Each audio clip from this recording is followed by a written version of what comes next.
96 дена поминаа од изборите. Македонија нема ниту функционално собрание, ниту влада, а политичката криза се заплетка како Гордиев јазор.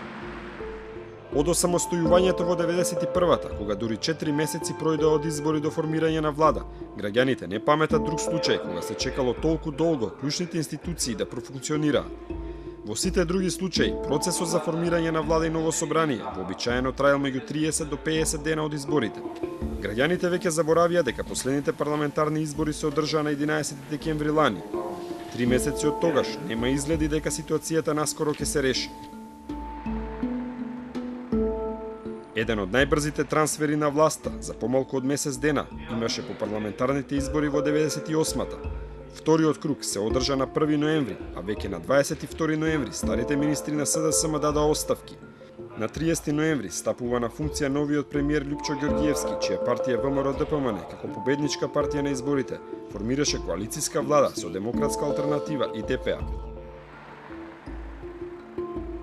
Ѓорѓиевски му го врати мандатот на Црвенковски по изборите во 2002-та. Изборите беа на 15 септември, а СДСМ го презеде кормилото веќе на 1 ноември 2002 година.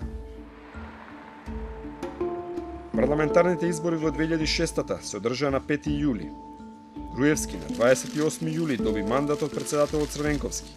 Новата влада беше изгласана во собранието на 28 август. Долгогодишниот новинар Мира Костик вели дека ваква сложена политичка ситуација до сега немало. Трансферот на власта одеше прилично брзо во рамките на уставните рокови, нели оние 10 дена што председателот на државата има рок да го довери мандатот на кандидатот кој што го представува мнозинството во парламентот и 20 дена за да се персонализираат министерските решенија и владината програма.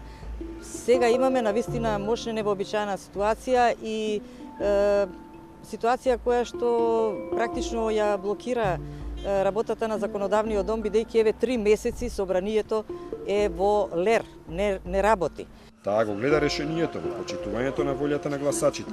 До 2006, значи кога се направи повторно трансфер на власта, сите што губеа си ги признава резултатите, без оглед на тоа колку им било тоа мило или не, колку биле задоволни или не, меѓутоа се почитуваше волјата на гласачите. Ова ситуација што ја имаме во изминативе неколку години е навистина многу неприродна и невообичаена. И поранешниот председател на ДИК, Александар Новаковски, не се сеќава дека некогаш имало слична состојба. Без парламентот ние во моментов од 30 декември повторно влегуваме во длабока политичка криза. Значи, пратениците се рамноправни, секој пратенички глас стажи еднакво, ниеден не ги оспори резултатите од изборите, резултатите се конечни. До сегашното искуство може би немало ваков случај, но сепак све треба да се реши во рамките на парламентот. Според него, конститутивната седница мора да продолжи, а разликите да се надминат во собранието.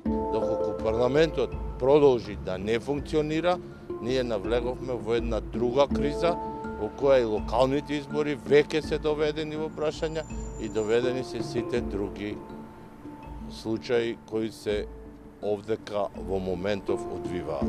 Во меѓувреме, СДСМ поднесе иницијатива за свикување на собранието и за придвижување на ситуацијата во насока на избор на председател на парламентот. И по 3 месеца од изборите, Македонија нема ниту функционален парламент, ниту функционална влада, а решението на политичката криза се гледа токму во собранието.